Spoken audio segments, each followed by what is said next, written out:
Avengers Age of Ultron, bottom line, should you see it? Yes. If you haven't seen the past Marvel films, you might scratch your head at times, but for the most part, you'll be entertained, you'll laugh, and most of all, you will marvel, because they do a lot of cool things in this movie. But here's the quick lowdown. Like I said before, this movie expects you to have already seen the Marvel movies of the past, so if you haven't, you might scratch your head and be like, I don't know what's happening, who's this person, why is this happening, why are they doing this? But for the most part, you'll be alright. The balance between action and dialogue is good in my opinion, because neither drags on for too long, and just when you start wanting for some action, bam! It comes, and it comes hard! That sounds weird. Guys, the action sequences are really good, and the team-up moves they do in this movie are perfect. I kinda wish Hawkeye's true skill was emphasized in this movie, but it wasn't really. You know what? Whatever. No big deal. And the Hulkbuster fight was cool, but not as awesome as it would have been if the trailers didn't show basically all the awesome highlights of it. So when you're watching it, you're like, that's cool, but I've seen this before. Performances, they were good, you know? Just standard Avengers stuff. Everybody's familiar with their roles by now. Ultron's performance was the one that stuck out to me the most because he's not as menacing as the trailers made him out to be. Yeah, he's intimidating and he wants to destroy all of humanity, but he's a robot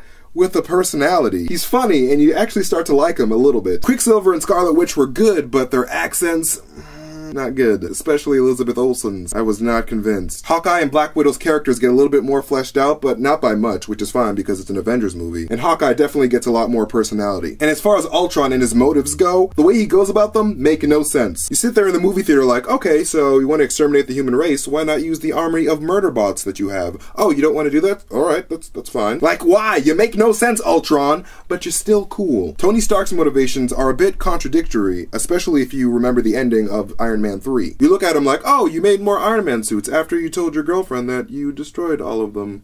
Okay. It kind of makes that movie's ending seem not important. And seeds of Tony Stark and Captain America's differences are sowed in this movie in preparation for Civil War, where the two will be fighting head to head. And the way Joss Whedon introduced the Vision to everyone was just... yes, you did good. As far as the writing goes, it's good and funny, but sometimes a little bit too funny. I don't mind laughing in a superhero movie, but there are some situations where you're like, alright, this is serious, we should probably stop joking. Just a minor gripe though, no big deal. And when I tell you guys that this film has some jaw-dropping moments, your chin will literally be in your popcorn. Get ready for that. As far as interpersonal relationships amongst the Avengers goes, Joss Whedon knows how to make it work, but with the exception of Black Widow's relationships with Bruce Banner and Hawkeye, because I just don't believe it. Okay, now suddenly you're best friends with Hawkeye and you and Bruce are a thing? Like, okay. All in all, Avengers Age of Ultron is a good movie. There are a few why moments in there, but they don't keep you from having a good time. Joss Whedon definitely improved on Avengers 1 in every way, and if you can see it in theaters, do that as soon as possible, and chances are, you'll want to see it again. So yeah, that's it. Avengers Age of Ultron. What did you guys think? Let me know in the comments section. Anyways, my name is MT, and I reviewed something. That's new. Catch you guys later.